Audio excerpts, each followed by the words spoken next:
कि कामयाब होने के लिए नहीं, काबिल होने के लिए पढ़ो। सक्सेस के पीछे मत भागो, एक्सेलेंस एक्सेलेंस का पीछा करो। सक्सेस झक मार के तुम्हारे पीछे आएगी।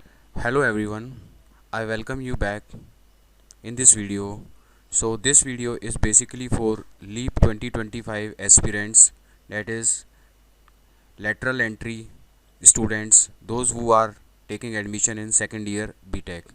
So this video is for LEAP 2025 aspirants only. So काफ़ी टाइम से LEAP 2025 के एस्पिरेंट्स की रिक्वेस्ट आ रही थी कि उनको मैं एक बार पूरा प्रोसेस बताऊं। ये वीडियो आपको आगे के जितने भी प्रोसेस हैं लीप 2025 के उन उसको गाइड करने के लिए मैंने बनाया है। तो इस वीडियो में मैं आपको बताऊंगा कि सीट अलॉटमेंट किस तरीके से हुआ है, last date of online reporting क्या है, किस तरीके से आपको ऑनलाइन रिपोर्ट करना है, फिर अपवर्ड मूवमेंट के लिए कैसे अप्लाई करना है। उसके बाद अपवर्ड मूवमेंट अप्लाई करने के बाद जो फिज़िकल रिपोर्टिंग होगी तो वहाँ पर आपको कौन कौन से डॉक्यूमेंट डिपॉजिट करने हैं। एंड एट लास्ट अगर आपका यहाँ पर सेंट्रलाइज मेथड में एडमिशन नहीं हो पाता है तो फिर आप डायरेक्ट एडमिशन के लिए एट इंस्टीट्यूट लेवल कैसे अप्लाई कर सकते हैं। तो इस वीडियो में बने रहिए मेरे साथ लास्ट तक। तो वन बाय वन हम अभी देख लेते हैं। तो सबसे पहले अभी जो राउंड चल रहा है that is round second Rajasthan state candidate and TFWS allotment, जो कि 5/8/2025 को हो चुका है। आपने उसका रिजल्ट भी देख लिया होगा। उसके बाद उसकी जो ऑनलाइन रिपोर्टिंग की लास्ट डेट है वो 7/8/2025 तक आपको ऑनलाइन रिपोर्ट कर देना है। उसके बाद जो कॉलेज आपको करंट स्टेटस देते हैं, तो जिसमें पेंडिंग लिखा आता है या फिर रिपोर्टेड लिखा आता है या फिर कंडीशनली रिपोर्टेड आता है, तो वो कॉलेज आपको 9/8/2025 तक दे देगा। तो जो भी आपके और बीच के जो क्वेरीज़ हैं, जो इश्यूज़ हैं, वो कॉलेज 9/8/2025 तक इस राउंड के रेक्टिफाई कर लेगा और आपको कोई ना कोई स्टेटस 9/8/2025 तक वो दे देगा। उसके बाद जब ये राउंड कंप्लीट हो जाएगा तो उसके बाद राउंड थर्ड है जो कि राजस्थान कैंडिडेट और TFWS का ही है, जो कि अपवर्ड से रिलेटेड है, जो कि राउंड सेकंड में अपवर्ड अप्लाई किया था तो उसका ही अपवर्ड मूवमेंट का यहाँ पर अप्लाई करने का है। तो उसकी जो लास्ट डेट अपवर्ड मूवमेंट की अप्लाई करने की राउंड 3 के अंदर, सो डेट इज़ 9/8/2025 तक आपको अप्लाई करना है। और इसका जो सीट अलॉटमेंट होगा अपवर्ड का, ये 11/8/2025 को हो जाएगा। और इस अपवर्ड मूवमेंट के अंदर जो आपको ऑनलाइन रिपोर्ट करना है लास्ट, वो 13/8/2025 को होगा। और इसके अंदर जो क्वेरीज़ हैं आपके और इंस्टीट्यूट के बीच की, उनका सेटलमेंट 11/8/2025 तक हो जाना है। कहने का मतलब जो कॉलेज करंट स्टेटस देता है वो करंट स्टेटस 11/8/2025 तक रेक्टिफाई हो जाएगा। और इसी दिन से आपके जो फिज़िकल रिपोर्टिंग के जो राउंड हैं वो स्टार्ट हो जाएंगे। तो इसके बाद ही आपको फ़िज़िकल रिपोर्टिंग भी करनी है। तो फिज़िकल रिपोर्टिंग 11/8/2025 से 13/8/2025 तक करनी है। इसके बाद ये सारे सेंट्रलाइज काउंसलिंग के राउंड हैं, ये सब सेंट्रलाइज काउंसलिंग के राउंड हैं। अगर इनमें आपको एडमिशन मिल जाता है तो ठीक है, अदरवाइज़ आप उसके बाद सेंट्रलाइज का जब राउंड ख़त्म हो जाएगा तो अगर आपको डायरेक्ट एडमिशन के लिए अप्लाई करना है तो डायरेक्ट एडमिशन इंस्टीट्यूट लेवल पर होता है, जिसका लीप से कोई डायरेक्ट लिंक है नहीं। आपको जिस भी इंस्टीट्यूट में एडमिशन लेना है वहाँ पर वैकेंट सीट मैट्रिक्स चेक करनी है, किस किस ब्रांच में सीट वहाँ पर वैकेंट है। अगर आपके रिलेवेंट वहाँ पर सीट वैकेंट है तो आप उसके लिए अप्लाई कर सकते हो जिस ब्रांच में आपको एडमिशन चाहिए। और वो भी पूरा एक मेरिट के थ्रू प्रोसेस होता है और मेरिट के बेसिस पर ही उसमें एडमिशन होता है। तो इसकी जो डिटेल है ये इंस्टीट्यूट लेवल पर होता है। तो जिस भी कॉलेज में आपको एडमिशन लेना है तो उसमें आप बात कर सकते हैं। और जो प्राइवेट कॉलेज हैं वो तो स्टार्टिंग से ही डायरेक्ट एडमिशन कर रहे हैं। ये वो जो सेंट्रलाइज काउंसलिंग होती है उसके साथ साथ पैरेलली वो स्टार्टिंग से ही डायरेक्ट एडमिशन कर रहे हैं। तो प्राइवेट में तो कोई दिक्कत नहीं होती। अगर आपको प्राइवेट में चाहिए तो आप कभी भी उनसे बात कर कर उनसे फ़ीस वगैरह पूछ कर अपने फिजिबिलिटी के हिसाब से उनसे बात कर सकते हैं। बट गवर्नमेंट सिस्टम को है वो रूल फॉलो करते हैं, गवर्नमेंट कॉलेज रूल फॉलो करते हैं प्रॉपर। तो उनकी जो डेडलाइंस हैं, उनका जो अप्लाई करने का जो मेथड है वो आपको वहाँ पर फॉलो करना पड़ेगा। तो डायरेक्ट एडमिशन की जो लास्ट डेट है वो 14/8/2025 है। तो 14/8/2025 तक डायरेक्ट एडमिशन भी कंप्लीट हो जाएंगे। तो वन बाय वन इन सभी को देख लेते हैं। तो सबसे पहले हम बात कर लेते हैं सीट अलॉटमेंट, जो कि आपका 5/8/2025 को हो चुका है। तो उसके लिए आपने अपना सीट अलॉटमेंट चेक कर लिया होगा, अभी आपको पता चल गया होगा कि कौन से कॉलेज हैं। अगर जिन कैंडिडेट ने अभी नहीं देखा है तो उसके लिए आपको चेक करना है अलॉटमेंट ऑन लीप 2025 पोर्टल। तो वहाँ पर कैंडिडेट पैनल के अंदर ये लिंक है, click here to view all rounds allotment, इस पर क्लिक करेंगे तो आपकी इंटरफेस विंडो ओपन हो जाएगी। ये कैंडिडेट पैनल है और कैंडिडेट पैनल के अंदर ही यहाँ पर ये लिंक आ रहा है click here to view all round allotment, इस पर क्लिक करेंगे तो ये विंडो ओपन हो जाएगी। तो इस विंडो के अंदर आपको लीप यहाँ पर सिलेक्ट किया हुआ मिलेगा, इंस्टीट्यूट अलॉटमेंट ऑनलाइन रिपोर्टिंग। जैसे ही आप इसको चूज़ करेंगे, कंटिन्यू पर क्लिक करेंगे तो ये स्टूडेंट लॉगिन यहाँ पर खुल जाएगा। स्टूडेंट लॉगिन में आपको फॉर्म नंबर लिखना है, पासवर्ड लिखना है, लॉगिन करना है और इसमें लॉगिन कर लेंगे तो ये सीट अलॉटमेंट इंटरफेस ओपन हो जाएगा। तो इसके अंदर आपको जिस भी राउंड में जो भी सीट अलॉट हुई हैं वो आपको यहाँ पर विजिबल हो जाएंगी। उसके बाद जब आप ये कर लेते हैं तो फिर आपको स्टेप फर्स्ट क्या करना है, जो विंडो दिखेगी उसके अंदर आपको सीट अलॉटमेंट डाउनलोड उसके अंदर करना है। उसके अंदर आपको सबसे पहले दिख जाएगा अलॉटमेंट लेटर, उस अलॉटमेंट लेटर को आपको डाउनलोड कर लेना है। उसके अंदर जो भी डिटेल्स हैं उसके अंदर आपको दिख जाएगा कौन सा कॉलेज अलॉट हुआ है, क्या आपकी रैंक थी, कौन सी कैटेगरी में अलॉट हुआ है, वो सारी डिटेल्स आपको उसके अंदर अलॉटमेंट लेटर में दिख जाएंगी। उनको देख लेंगे। अगर आप इंटरेस्टेड हैं एडमिशन लेने के लिए जो भी आपको कॉलेज अलॉट हुआ है उसमें, तो फिर या फिर आप अपवर्ड के लिए अप्लाई करने, अगर सेटिस्फाई नहीं है और आप अपवर्ड के लिए जाना चाहते हैं तो दोनों ही केसेस में आपको, अगर आप इंटरेस्टेड हैं एडमिशन लेने में तो भी और अगर आप अपवर्ड मूवमेंट में जाना चाहते हैं तो भी, तो उसके लिए आपको फिर रिपोर्ट ऑनलाइन करना होगा। तो रिपोर्ट ऑनलाइन करने के लिए क्या है, उसके अंदर सबसे पहले जो मोस्ट इम्पॉर्टेंट है, सबसे पहले आपको 10,000 फ़ीस है वो पे करनी पड़ेगी। सो सबसे पहले अगर आप अपवर्ड करना चाह रहे हैं या फिर कॉलेज को एक्सेप्ट करना चाह रहे हैं तो दोनों ही केसेस में आपको 10,000 फ़ी वहाँ पर पे करनी पड़ेगी, जो कि आपको इंटरफेस में दिख जाएगा। तो उसके बाद जैसे ही आप फ़ी पे कर देंगे तो आपका जो डॉक्यूमेंट अपलोड का जो लिंक है वो एक्टिव हो जाएगा। तो जैसे ही वो लिंक एक्टिव होता है तो उसके अंदर आपको 3 डॉक्यूमेंट्स अपलोड करने हैं। एक तो अलॉटमेंट लेटर हो गया, सीट एक्सेप्टेंस फ़ी हो गया और चेकलिस्ट हो गई। चेकलिस्ट आप जो लीप की वेबसाइट है उससे डाउनलोड कर लेंगे। अलॉटमेंट लेटर आप यहाँ पे जो इंटरफेस आए यहाँ से डाउनलोड हो जाएगा। और जो आप फ़ीस यहाँ पर पे करने वाले हैं 10,000, जैसे ही फ़ी पे करेंगे तो सीट एक्सेप्टेंस फ़ी की एक रिसिप्ट जनरेट हो जाएगी। तो इन तीनों डॉक्यूमेंट्स को आपको अपलोड करना है। तो जब ये 3 चीज़ें आप कर दोगे, अपलोड करके डॉक्यूमेंट अपलोड कर दोगे तो आपका जो काम है वो डन हो जाएगा आपकी तरफ से। फिर उसके बाद आपको कॉलेज के रिस्पांस का वेट करना है। उसके बाद आपकी जो ऑनलाइन रिपोर्टिंग की जो एप्लीकेशन है, डॉक्यूमेंट अपलोड करने के बाद वो कॉलेज के पास चली जाती है। फिर कॉलेज का वेट करना है। आपका काम यहाँ से डन हो गया। फिर कॉलेज आपके डिटेल्स को, डॉक्यूमेंट्स को, आपकी फ़ीस को, इन सब को जो आपने पे करी है उन सबको वेरीफाई करता है अपने लेवल पर एंड उसके बेसिस पर आपको कॉलेज स्टेटस देता है। तो स्टेटस कॉलेज यहाँ पर काफ़ी टाइम तक पेंडिंग आता रहता है। फिर जैसे ही कुछ टाइम हो जाएगा तो उसके बाद रिपोर्टेड या फिर कंडीशनली रिपोर्टेड आपको वहाँ पर स्टेटस देखने के लिए मिलेगा।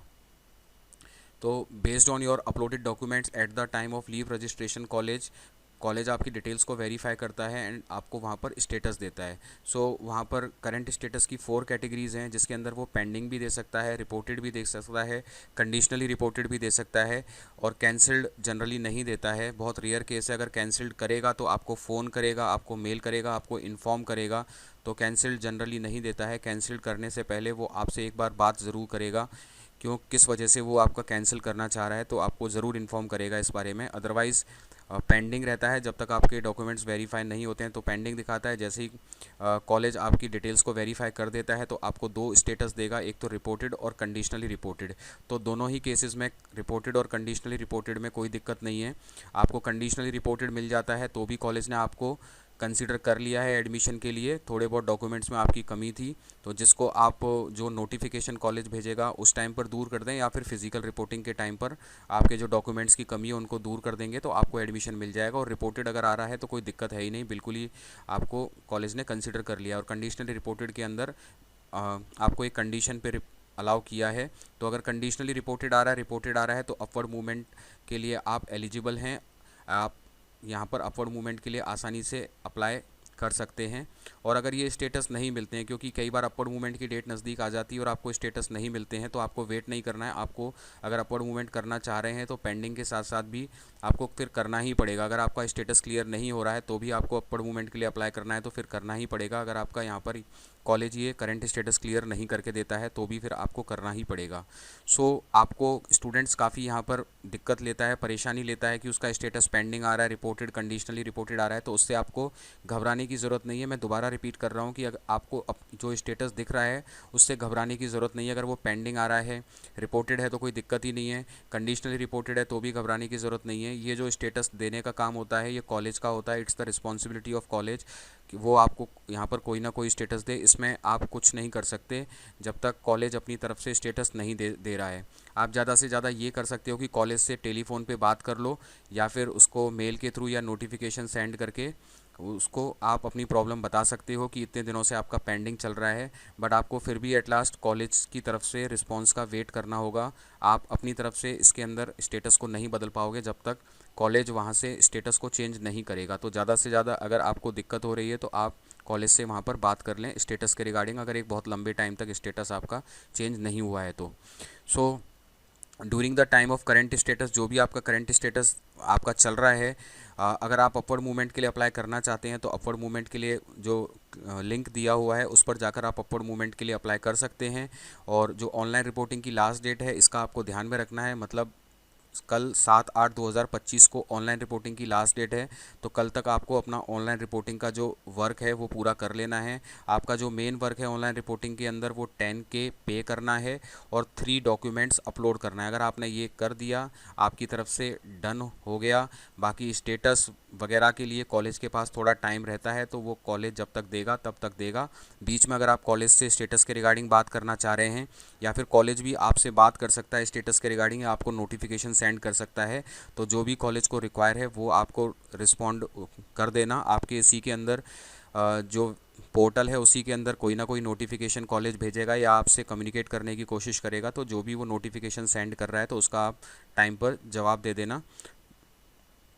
उसके बाद कि मैं इस विंडो की हेल्प से बता देता हूँ, जो भी आपको मैंने पूरा प्रोसेस बताया है तो उसको मैं इसकी हेल्प से समझा देता हूँ। तो जैसे ही आप अलॉटमेंट के लिए चेक करोगे, click here to view allotment पे जाकर क्लिक करोगे तो आपका ये इस तरह की अलॉटमेंट विंडो खुल जाएगी। वहाँ पर आपका नेम शो कराएगा, आपका फॉर्म नंबर, किस राउंड में आपको मिला है, कौन सा कॉलेज मिला है, ब्रांच।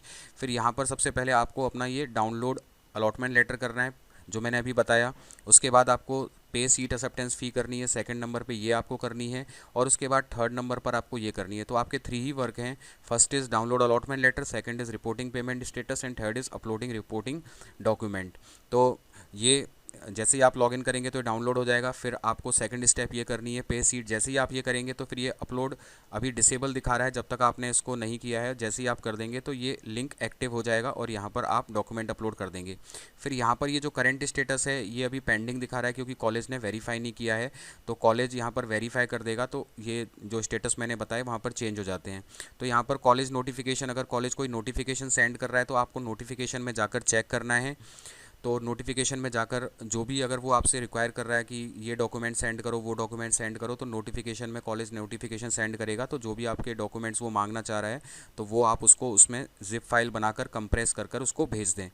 इन केस जब आप पेमेंट करते हैं, अगर आपका पेमेंट फेलियर हो जाता है, if your transaction failed your payment status is appear pending, मतलब पेमेंट ही नहीं हो पा रहा, ये पेंडिंग पेंडिंग आ रहा है, यहाँ पर ही भी पेंडिंग पेंडिंग चलता रहता है। तो ऐसे केस में आपको यहाँ पर वेरीफाई और पेमेंट स्टेटस पर क्लिक करना है। जैसे यहाँ पर क्लिक करेंगे ट्रांजैक्शन नंबर डालना है तो ये आपका जो पेंडिंग का स्टेटस है वो क्लियर हो जाता है। और ये जो वेबसाइट है इस पर भी आप डायरेक्ट जाकर लिंक कर कर अपना ये पूरा जो पोर्टल है इसको ओपन कर सकते हो, या फिर जो लीप की वेबसाइट है उससे भी कर सकते हो, या फिर आप डायरेक्ट ये वेबसाइट लिख कर तो भी कर सकते हो। सो ये कुछ सैंपल है, जैसे आप डाउनलोड अलॉटमेंट करेंगे तो इस तरह का सैंपल आपको यहाँ पर मिल जाएगा। ये आपको रखना है क्योंकि ये आपको अपलोड करना होता है, तो ये डाउनलोड कर लेंगे क्योंकि ये आपको अपलोड करना होगा। उसके बाद जब आप पेमेंट कर देंगे तो उसकी जो फ़ी रिसिप्ट जनरेट होगी ये भी आपको अपलोड करनी है, तो इसको भी आप सेव कर लेंगे और डॉक्यूमेंट अपलोड टाइम पे इसको आपको अपलोड करना है। उसके बाद वही मैंने आपको बताया, if your transaction failed on your payment status appearing pending, तो आपको वेरीफाई और पेमेंट स्टेटस पे क्लिक करना है। जैसे ही करेंगे तो ये विंडो ओपन हो जाएगी। इसके अंदर आपको चेक ऑनलाइन रिपोर्टिंग पेमेंट रीप स्टेटस पे क्लिक करना है। यहाँ पर फॉर्म नंबर डालना है, ट्रांजेक्शन नंबर डालना है, चेक स्टेटस करना है, तो आप अपना यहाँ पर स्टेटस चेक कर सकते हैं। उसके बाद मैंने आपको बता दिया कि जब आपका ये कंप्लीट हो जाएगा, अलॉटमेंट लेटर आपने डाउनलोड कर लिया, रिपोर्टिंग स्टेटस भी हो गया आपका, ये पेमेंट स्टेटस भी हो गया यहाँ पर, फिर उसके बाद ये अपलोड डॉक्यूमेंट का लिंक एक्टिव हो जाएगा। इस पर क्लिक करेंगे तो इस तरह से विंडो ओपन हो जाएगी। यहाँ से चूज़ फाइल करनी है, तो फी रिसिप्ट पीडीएफ फॉर्मेट में आपको अपलोड करनी है, अलॉटमेंट लेटर पीडीएफ फॉर्मेट में अपलोड करना है, और रिपोर्टिंग चेकलिस्ट पीडीएफ फॉर्मेट में अपलोड करनी है। और यहाँ पर ये तीनों डॉक्यूमेंट अपलोड करके अपलोड डॉक्यूमेंट पे क्लिक कर देंगे तो आपके डॉक्यूमेंट अपलोड हो जाएंगे। तो आपका जो वर्क है यहीं तक है, ये डन हो गया आपका जो वर्क है। फिर ये बाकी के जो ये हैं ये कॉलेज को देने होते हैं, ये कॉलेज के लिए आपको छोड़ देने हैं। और नोटिफिकेशन को चेक करते रहना है, अगर आपको कोई नोटिफिकेशन रिसीव हो रहा है तो कॉलेज की तरफ से, तो आपको उस पर रिस्पॉन्ड करना है। उसके बाद मैंने आपको बता दिया कि करंट स्टेटस, यहाँ पर जो करंट स्टेटस वाला है यहाँ पर आपको क्या क्या मिल सकता है। स्टार्टिंग में तो पेंडिंग आएगा ही आएगा। उसके बाद जैसे ही कॉलेज इसको क्लियर कर देता है तो दो स्टेटस देता है, रिपोर्टेड या फिर कंडीशनली रिपोर्टेड। दोनों में ही कोई दिक्कत नहीं है, आपको कंसिडर कर लिया एडमिशन के लिए और आप अपवर्ड के लिए भी एलिजिबल हो। अगर कैंसिल देता है तो फिर कॉलेज आपको कोई ना कोई कॉल करेगा, आपको बताएगा क्यों किया है। तो कैंसिल जनरली कॉलेज देता नहीं है, बहुत रेयर होता है, जब आपके डॉक्यूमेंट्स में उसको बहुत ज़्यादा प्रॉब्लम लगती है तो ही कैंसिल्ड का स्टेटस देता है। तो फिर अगर आपके डॉक्यूमेंट्स में कोई प्रॉब्लम है तो जो कॉलेज है वो नोटिफिकेशन सेंड करता है, क्वेरी जनरेट करता है, तो आपको उसका जवाब देना होता है ड्यू टाइम में। तो इस तरीके से यहाँ पर कोई क्वेरी जनरेट हुई है तो क्वेरी जनरेट करने के बाद आपको यहाँ पर जवाब देना होगा और जो भी रिक्वायर्ड डॉक्यूमेंट है वो वहाँ पर अपलोड करने होंगे। तो कॉलेज नोटिफिकेशन के अंदर जाकर देखेंगे तो वहाँ पर आपको ये दिख जाएगा, आपने क्या एक्शन लिया उसकी पूरी डिटेल यहाँ पर आपको विजिबल हो जाएगी। तो अभी मैंने जो बताया कि ये सारे स्टेटस देने की जो डेट है कॉलेज के पास, अभी आपके और कॉलेज के बीच में 9/8/2025 तक अगर जो भी डॉक्यूमेंट्स को लेके अगर इशू आ रहे हैं तो कॉलेज के पास 9/8/2025 तक का अभी टाइम है। तो 9/8/2025 तक 5 बजे तक कॉलेज आपको कोई ना कोई यहाँ पर स्टेटस दे देगा। हो सकता है कि इस तारीख तक भी पेंडिंग दिखाए, लेकिन इस तारीख के 5 बजने से पहले पहले आपको यहाँ पर कोई ना कोई न्यू अपडेटेड जो स्टेटस है वो वहाँ पर कॉलेज दे देगा based on your uploaded documents. उसके बाद जो है यहाँ पर एक चेकलिस्ट है जो डॉक्यूमेंट नंबर 3 है, चेकलिस्ट, ये भी आपको वहाँ पर अपलोड करना है। तो इसको किस तरीके से फिल करना है वो मैं बता देता हूँ कि यहाँ पर आपको 3 चीज़ें चूज़ करनी है, या तो आप यस लिखोगे या फिर नो लिखोगे या फिर नॉट एप्लीकेबल लिखोगे। नॉट एप्लीकेबल 3 चीज़ें हैं, तो इसको फिल करना है आपको। इसको प्रिंट आउट ले लेंगे आप। चेकलिस्ट का जो फॉर्मेट है वो लीप की वेबसाइट पर दिया हुआ है, इसको आप डाउनलोड कर देंगे और इसको फिल करना है आपको। तो सबसे पहले क्या पूछा है, लीप 2025 सीट अलॉटमेंट लेटर, तो इसके लिए यस कर देंगे। ये तो आपका डाउनलोड हो जाएगा क्योंकि आपके पास है, यस कर देंगे। उसके बाद क्लास 10th की मार्कशीट, क्लास 10th की मार्कशीट आपने लीप रजिस्ट्रेशन टाइम पे अपलोड की होगी तो इसके लिए भी यस कर देंगे। उसके बाद डिप्लोमा मार्कशीट है, ये भी आपने रजिस्ट्रेशन टाइम पे फिल की होगी तो इसके लिए भी यस कर देंगे। उसके बाद इम्प्रूवमेंट डिप्लोमा ग्रेजुएशन मार्कशीट, अगर ये आपके लिए एप्लीकेबल नहीं है तो यहाँ पर नॉट एप्लीकेबल लिख देंगे। नॉट एप्लीकेबल, नॉट एप्लीकेबल यहाँ पर आप लिख देंगे, नॉट एप्लीकेबल। उसके बाद डोमिसाइल सर्टिफिकेट, अगर आप राजस्थान के मूल निवासी हैं, आपने उस कैटेगरी के अकॉर्डिंग ही अप्लाई करा है तो यहाँ पर आपने रजिस्ट्रेशन टाइम पे अपलोड किया होगा तो यस कर देंगे। उसके बाद कैटेगरी सर्टिफिकेट है, अगर आप कैटेगरी से बिलोंग कर रहे हो, आप ऐप के लिए एप्लीकेबल है तो इसमें यस कर देंगे। उसके बाद इनकम सर्टिफिकेट है, अगर आपने लेस देन 8 लाख चूज़ की थी तो यहाँ पर यस कर देंगे। अगर आपने अबव 8 लाख चूज़ की थी तो वहाँ पर नॉट एप्लीकेबल कर देंगे, तो वहाँ पर नॉट एप्लीकेबल कर देंगे। उसके बाद मेडिकल फ़िटनेस सर्टिफिकेट है, क्योंकि ये आपने जब फॉर्म फिल किया था उस टाइम पर मेडिकल फ़िटनेस सर्टिफिकेट आपने अपलोड नहीं किया था तो इसके अंदर आपको नो ही फिल करना पड़ेगा, क्योंकि ये उनके पास नहीं है, कॉलेज के पास नहीं है, क्योंकि ये अभी तक आपने अपलोड नहीं किया था, तो यहाँ पर नो हो जाएगा।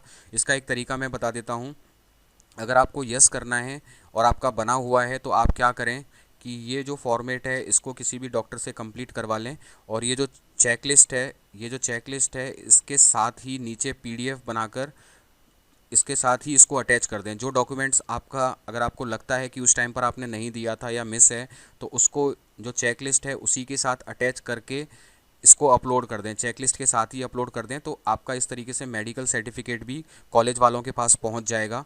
तो अगर आप इस तरीके से अपलोड कर देंगे तब तो यस कर देना है। अगर आप नहीं कर रहे हैं ऐसे तो आपको फिर नो करना है, फिर भी कॉलेज आपको वहाँ से नोटिफिकेशन जनरेट करेगा, और नोटिफिकेशन जनरेट करेगा तो उस टाइम पर भी आप अपलोड कर सकते हैं। तो ये आप पे डिपेंड करता है।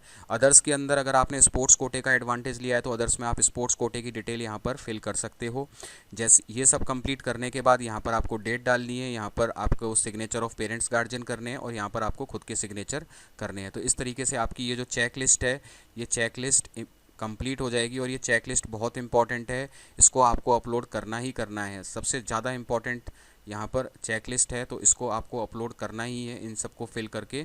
और अगर आप इसके साथ ही कुछ डॉक्यूमेंट अटैच करना चाह रहे हैं जो आपके लीप रजिस्ट्रेशन के टाइम पर अपलोड नहीं हुए थे, तो आप एक के नीचे अटैच करके इसको भी, उनको भी डॉक्यूमेंट्स को अटैच कर सकते हैं अगर आप करना चाहें तो। बाकी इनका तो यही कहना है कि सिर्फ ये अपलोड कर दो, नोटिफिकेशन के बाद जब नोटिफिकेशन मिलता है तो उसके बाद भी आप कर सकते हो।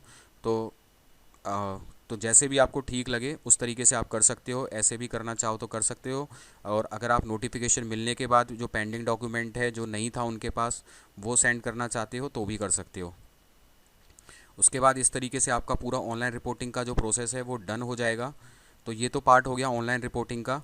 उसके बाद बात कर लेते हैं कि अगर आपको अपवर्ड मूवमेंट के, ऑनलाइन रिपोर्टिंग हो गई आपकी, तो ऑनलाइन रिपोर्टिंग के लिए अगर आपको वही कॉलेज रखना है जो आपको अलॉट हुआ है तब तो कोई दिक्कत नहीं है। पर ऐसे स्टूडेंट्स जो उस कॉलेज से सेटिस्फाई नहीं हैं, तो उन्होंने भी 10,000 फ़ी पे की है, अपवर्ड मूवमेंट के लिए पे की है। तो जो स्टूडेंट अपवर्ड मूवमेंट के लिए अप्लाई करना चाह रहा है तो उसको लास्ट डेट का ध्यान रखना है। तो लास्ट डेट है इस राउंड के लिए अपवर्ड मूवमेंट करने की, वो 9/8/2025 है। तो आप कैंडिडेट पैनल पर जाएंगे तो कैंडिडेट पैनल पर ही लिंक अवेलेबल हो गया है, click here to apply for upward movement for Rajasthan candidates. यहाँ पर जाकर आप अपवर्ड मूवमेंट के लिए अप्लाई कर देंगे। तो अपवर्ड मूवमेंट होता क्या है, ये कैसे वर्क करता है वो मैं बता देता हूँ। So upward movement is a chance given to those candidates those who are not satisfied with their present allotment and wants to upgrade their seat। तो अभी जो प्रेजेंट अलॉटमेंट हुआ है उससे अगर आप सेटिस्फाई नहीं हैं और आप अपनी सीट अपग्रेड करना चाह रहे हैं, या फिर अभी ऊपर की जो चॉइसेस हैं उनमें से कुछ लेना चाह रहे हैं, तो आप अपवर्ड मूवमेंट के लिए अप्लाई कर सकते हो। तो अपवर्ड मूवमेंट के लिए भी अप्लाई करने के लिए आपको भी ऑनलाइन रिपोर्टिंग करके 10K पे करना ही पड़ेगा, तभी आप अपवर्ड अप्लाई कर सकते हो। बिना 10K पे किए हुए, ऑनलाइन रिपोर्टिंग किए हुए 10K 3 डॉक्यूमेंट्स अपलोड, उसके बाद ही आप अपवर्ड मूवमेंट के लिए अप्लाई कर सकते हो। तो अब बात आती है अपवर्ड मूवमेंट वर्क कैसे करता है। मान लीजिए कि अभी एट प्रेजेंट आपको 7 नंबर की चॉइस अलॉट हो गई है MBM में माइनिंग। तो अभी जो प्रेजेंट अलॉटमेंट हुआ है अगर उसके अंदर आपको माइनिंग अलॉट हुई है और आप इससे सेटिस्फाई नहीं है, आपको लगता है कि इससे बेटर मिलना चाहिए था, तो बेटर इसके ऊपर आपने चॉइस सेलेक्ट कर रखी है, जैसे CTA की माइनिंग, CTA RTU इलेक्ट्रिकल। सो इस तरीके से जब अपवर्ड राउंड होता है तो आपकी जो ऊपर की चॉइसेस होती हैं उनमें से आपको कोई भी मिल सकता है बेस्ड ऑन योर मेरिट और बेस्ड ऑन योर रैंक। नीचे की चॉइसेस अब नहीं मिलेंगी आपको, जो प्रेजेंट अलॉट हुआ है उससे ऊपर की चॉइसेस में से ही कोई कॉलेज मिलेगा। तो जैसे ही आप अपवर्ड के लिए अप्लाई करते हो तो वापस से आपकी स्कैनिंग स्टार्ट हो जाएगी। तो जो आपने फर्स्ट चॉइस भरी थी वहीं से स्कैनिंग स्टार्ट हो जाएगी। तो अगर इसके अंदर कोई सीट वैकेंट होती है आपकी रैंक या मेरिट के अकॉर्डिंग तो आपको ये अलॉटमेंट होगा। अगर ये नहीं होती है तो फिर सेकेंड स्कैनिंग होगी, यहाँ कुछ देखा जाएगा कि आपको आपकी रैंक के अकॉर्डिंग कुछ मिल पा रहा है, फिर थर्ड ये होगी, फोर्थ ये होगी। तो जहाँ पर भी सीट वैकेंट होगी और आपकी कट ऑफ जिस भी पर्टिकुलर चॉइस पर क्लियर हो रही होगी, तो ऊपर से स्टार्ट करते हुए और आपकी जो जहाँ पर सिलेक्शन था उसके बीच के जितने भी कॉलेज या ब्रांचेज हैं उनमें से कुछ भी आपको अलॉट हो सकता है based on your category, based on your rank, और उसकी जो कट ऑफ आपने क्लियर की है उसके बेसिस पर ऊपर से लेकर और जो आपको लास्ट था उनके बीच के जितने भी आपकी चॉइसेस हैं उसके बीच में से कुछ भी अलॉट हो सकता है। So after applying for upward you may get any from your upper choices. आपको अपनी अपर चॉइसेस में से कुछ भी मिल सकता है, कुछ फिक्स नहीं है कि क्या मिलेगा बट कुछ भी मिल सकता है। So it's based on your leap rank and category which suits to your rank and category and for which you clear your cut off may be allotted if seat vacated। Seat vacant होगी तो आपकी cut off जहाँ पर भी आप clear कर रहे हो वो मिलने के चांसेस होंगे। ज़रूरी नहीं है कि इसमें अपवर्ड अप्लाई करने का मतलब ये होता है कि कुछ मिले ही, ऐसा भी होता है कि अपवर्ड के बाद ऊपर से कुछ मिले ही नहीं, जो था वही मिले। तो ऐसा भी हो जाता है नो चेंज। मान लो आपको फर्स्ट चॉइस का ही अलॉट हो गया तो भी आप अपवर्ड अप्लाई करोगे तो भी आपको ऊपर तो आपकी कोई चॉइस है नहीं, जो आपने फर्स्ट भरा था वही मिल गया तो भी आपको कुछ नहीं मिलेगा अपवर्ड में, तब अप्लाई करने का सेंस ही नहीं है। अगर आपने फर्स्ट ही भरा था, फर्स्ट ही मिल गया तो अपवर्ड को अप्लाई करने का कोई सेंस नहीं है। सेकेंड हो गया कि ऐसा भी हो सकता है कि जो आपको मिला था वही रहे, कोई भी चेंज ना हो, ऐसा भी हो सकता है, तो उसमें भी आप कुछ नहीं कर सकते। और ऐसे जो स्टूडेंट्स हैं जिनको अभी तक कुछ नहीं मिला है, मतलब उन्होंने मान लीजिए यहाँ तक ये सारी चॉइसेस भरी थी, टॉप कॉलेजेस की चॉइस भरी थी, और उनकी जो रैंक है मेरिट उतनी हाई नहीं थी, तो उनको कुछ नहीं मिला क्योंकि उन्होंने टॉप के कॉलेज टॉप की ब्रांच भर दी थी, कुछ नहीं मिला, तो उनको क्या बोलते हैं कि उनकी चॉइस एग्जॉस्टेड हो गई है। तो ऐसे कैंडिडेट जिनकी चॉइस एग्जॉस्टेड हो गई है तो वो अपवर्ड मूवमेंट के लिए ऑटोमेटिकली एलिजिबल होते हैं, उनको अलग से कोई पेमेंट अभी नहीं करना है, वो ऑटोमेटिकली अपवर्ड मूवमेंट के लिए एलिजिबल होते हैं। तो जब अपवर्ड मूवमेंट का रिजल्ट आएगा तब आपको चेक करना है क्या कुछ मिला। तो जिनकी चॉइस एग्जिस्टेड, जिनको अभी तक कुछ नहीं मिला है, उनको अपवर्ड मूवमेंट के रिजल्ट का वेट करना है, उसमें चेक करना है कि क्या उनको कुछ मिल पा रहा है, तो उनको ऑटोमेटिकली एलिजिबल हो जाते हैं अपवर्ड मूवमेंट के लिए। अलग से अभी कोई रिपोर्टिंग नहीं करनी है, ना कोई पेमेंट करना है, और बस अपना रिजल्ट चेक करना है कि जो इसका अलॉटमेंट का रिजल्ट आएगा अपवर्ड का, उसमें कुछ मिल पा रहा है कि नहीं मिल पा रहा है। So after each upward movement candidate have to report online. जितनी भी अपवर्ड होंगी उसके लिए बाद आपको कैंडिडेट को ऑनलाइन करना है। अगर सेम कॉलेज ही अलॉट होता है, अगर सेम कॉलेज ही अलॉट होता है to a candidate in upward movement, then there is no need to report again. तो अगर आपको डिफरेंट कॉलेज अलॉट होता है अपवर्ड मूवमेंट के अलॉटमेंट के बाद, तो आपको वापस से 3 डॉक्यूमेंट्स अपलोड करने होंगे। 3 डॉक्यूमेंट सिर्फ आपको अपलोड करने हैं, 10 के पे नहीं करना है उस टाइम पर, क्योंकि 10 के आप पहले ही पे कर चुके हो। अगर आपको सेम ही अलॉट होता है तो आपको ऑनलाइन रिपोर्ट करने की भी रिक्वायरमेंट नहीं है, बट जनरली वहाँ पर ऑप्शन हाईलाइट हो जाता है, तो अगर आप करना चाह रहे हो, डॉक्यूमेंट अपलोड करना चाह रहे हो तो कर देना, बट आपको कोई रिक्वायरमेंट है नहीं।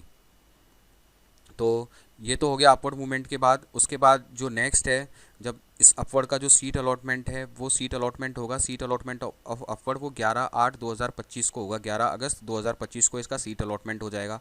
फिर वापस से आपको वही प्रोसेस करना है, check seat allotment on leave 2025 portal. यहाँ पर आपका जो click here to view all rounds पे क्लिक करना है, कैंडिडेट पैनल में जाना है। इसका अलग से कोई लिंक नहीं आएगा, डायरेक्टली आपको यहाँ पर click here to view all rounds allotment पर ही आपको बार बार जाकर चेक करना पड़ेगा, इसी लिंक पर जाकर बार बार चेक करना पड़ेगा। अलग से इस बार कोई बार बार लिंक जनरेट नहीं होगा।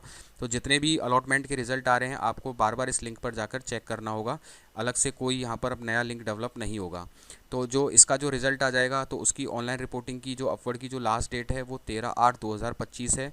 11 को अपवर्ड का रिजल्ट आएगा, सीट अलॉटमेंट होगा। फिर इसका अगर आप ऑनलाइन अलॉट रिपोर्ट करना चाह रहे हैं तो उसके अंदर 13/8/2025 तक। तो ऐसे कैंडिडेट जिनको नो चेंज हुआ है, कुछ भी चेंज नहीं हुआ, जो था वही है, तो उनको रिपोर्ट करने की रिक्वायरमेंट नहीं है। अगर करना चाहें तो कर सकते हैं, क्योंकि वहाँ पर लिंक हाईलाइट हो जाता है, तो आपको सिर्फ डॉक्यूमेंट्स अपलोड करने हैं। ऐसे कैंडिडेट जिनको दूसरा कॉलेज अलॉट हुआ है तो उनको डॉक्यूमेंट्स अपलोड करने की 3 डॉक्यूमेंट्स अपलोड करने की रिक्वायरमेंट है। दोनों ही केसेस में 10 के पे करने की रिक्वायरमेंट नहीं है। तो ना तो इनको 10 के पे करने, ना इनको 10 के पे करने, क्योंकि आप पहले पे कर चुके हो, एक बार ही पे करने होते हैं। लेकिन ऐसा कैंडिडेट है जिसकी पहले चॉइस एग्जिस्टेड थी, कुछ भी नहीं मिला, पहली बार ही कॉलेज अलॉट हुआ है, तो उसको यहाँ पर 10 के पेमेंट करने होंगे। 10 के पेमेंट करने के बाद डॉक्यूमेंट अपलोड करना होगा, डॉक्यूमेंट जो 3 डॉक्यूमेंट्स हैं वो अपलोड करने होंगे। तो इस तरीके से जिसको पहली बार अलॉटमेंट हुआ है तो उसको फर्स्ट टाइम वाले कैंडिडेट को 10 के और डॉक्यूमेंट यहाँ पर अपलोड करने होते हैं। सो ये आपको समझ में आ गया होगा। तो ऑनलाइन रिपोर्टिंग का जैसा मैंने पहले एक्सप्लेन कर रखा है उसी तरीके से आपको ऑनलाइन रिपोर्टिंग करनी है। तो जिन्होंने पहले 10,000 पे कर दिए थे उनको दोबारा पे करने की रिक्वायरमेंट नहीं है, बट जिनका फर्स्ट टाइम पर अलॉटमेंट हुआ है, जिन्होंने नहीं किए थे, उनको 10 के पे करना होगा, बस यही डिफरेंस है।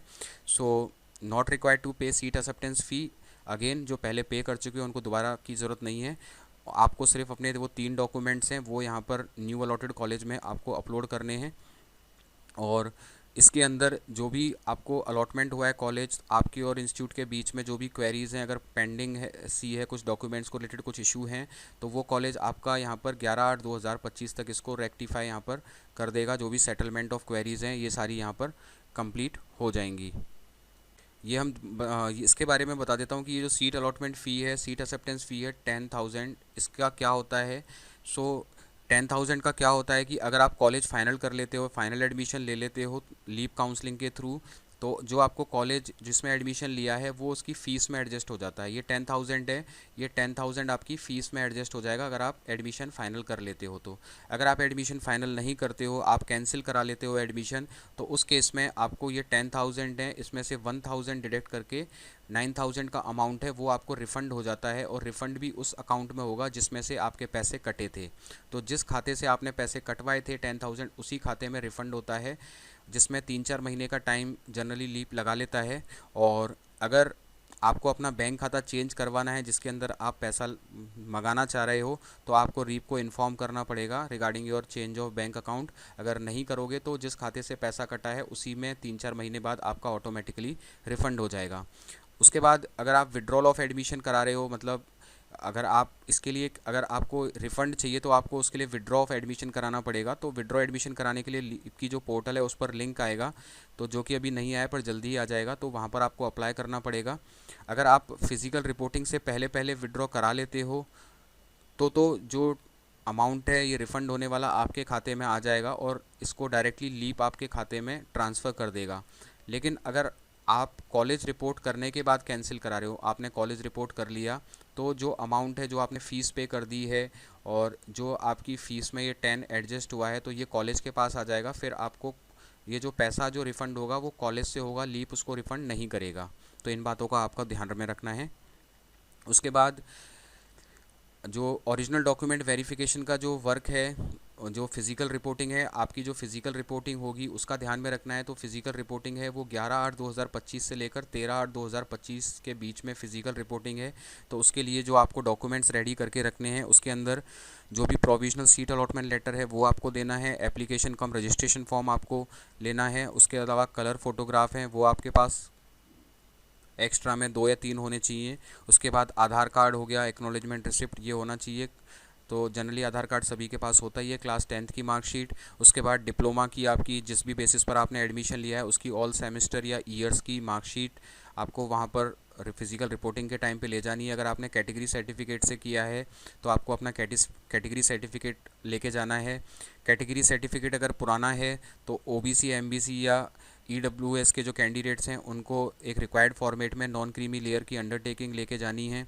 और अगर आप पीडब्ल्यूडी कैटेगरी से बिलोंग कर रहे हैं तो आपको पीडब्ल्यूडी कैटेगरी का सर्टिफिकेट होना चाहिए।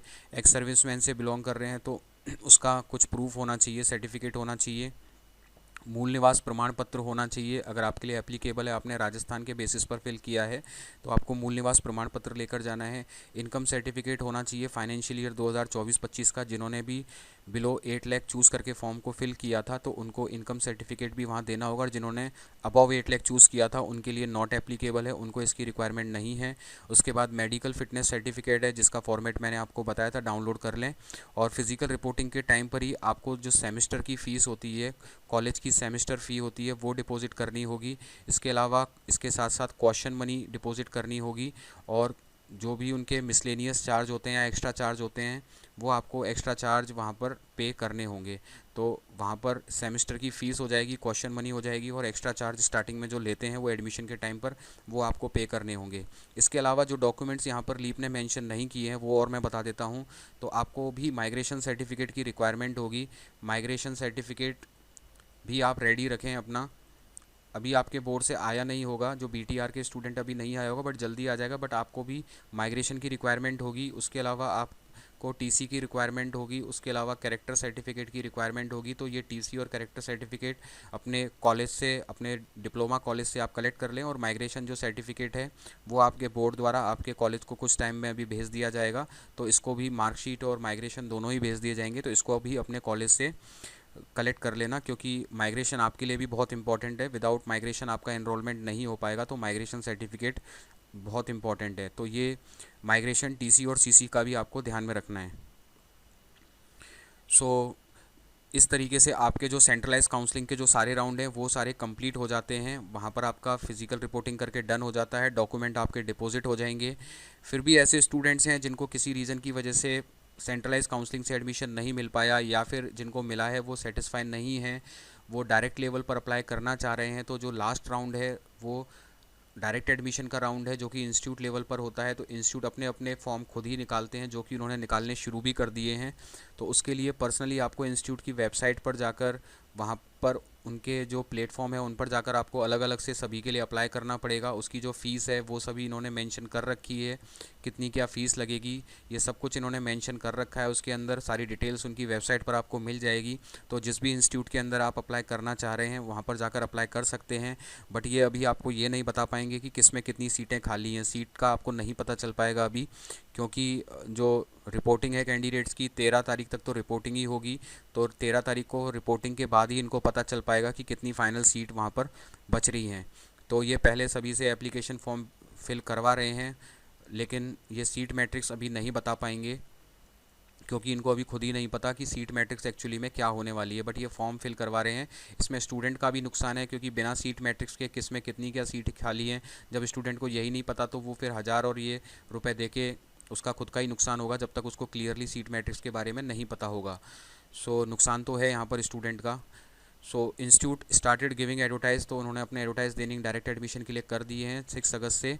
तो अगर आप इंटरेस्टेड हैं तो पैरेलली आप अगर डायरेक्ट एडमिशन के लिए अप्लाई करना चाह रहे हैं तो वो भी करा दें। बट डायरेक्ट एडमिशन को अप्लाई करेंगे तो उससे पहले तो आपकी जो भी कॉलेज आपको अलॉट हुआ है उसके अंदर फ़ीस भी जमा हो जाएगी, उसके अंदर डॉक्यूमेंट भी जमा हो जाएंगे।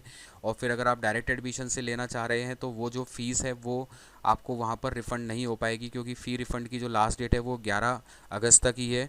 और 11 अगस्त के बाद ये डायरेक्ट एडमिशन का राउंड है, तो फिर जिस कॉलेज में आपने फ़ीस जमा करा दी है तो वो आपको फ़ीस रिफ़ंड नहीं करेगा क्योंकि 11 अगस्त के बाद ये जो राउंड है ये स्टार्ट होने वाला है। तो उसके बाद आपको फ़ीस रिफ़ंड होने में दिक्कत आएगी और जनरली कॉलेज नहीं करेगा और आपको डॉक्यूमेंट्स भी अपने उस कॉलेज से निकलवाने पड़ेंगे। तो इन सारे पॉइंट्स का आपको ध्यान में रख के डायरेक्ट एडमिशन के लिए पार्टिसिपेट करना है। और अगर आपको ज़्यादा जानकारी चाहिए तो आप इनकी जो हेल्पलाइन नंबर हैं जो इन्होंने इसमें इशू कर रखी है इनकी वेबसाइट पर, उन पर जाकर आप बात कर सकते हैं। सो जनरली अभी जितने भी गवर्नमेंट इंजीनियरिंग कॉलेजेस हैं सभी ने डायरेक्ट एडमिशन के प्लेटफॉर्म ओपन कर दिए हैं, आप उनकी वेबसाइट्स पर चेक कर सकते हैं। सो आई होप कि इस वीडियो में मैंने आपको एक जो भी रीप का जितने भी नेक्स्ट राउंड आ रहे हैं कंप्लीट प्रोसेस जो जैसे भी आपको करना है वो सारी इन्फॉर्मेशन मैंने आपको दे दी है। अगर फिर भी आपको कोई क्वेरी है, कोई क्वेश्चन आप पूछना चाह रहे हैं, कोई दिक्कत आ रही है तो कमेंट करके ज़रूर पूछना, मैं कोशिश करूँगा रिप्लाई करने के लिए। सो टिल देन मिलते हैं नेक्स्ट वीडियो में। Till then thank you, take care, bye bye.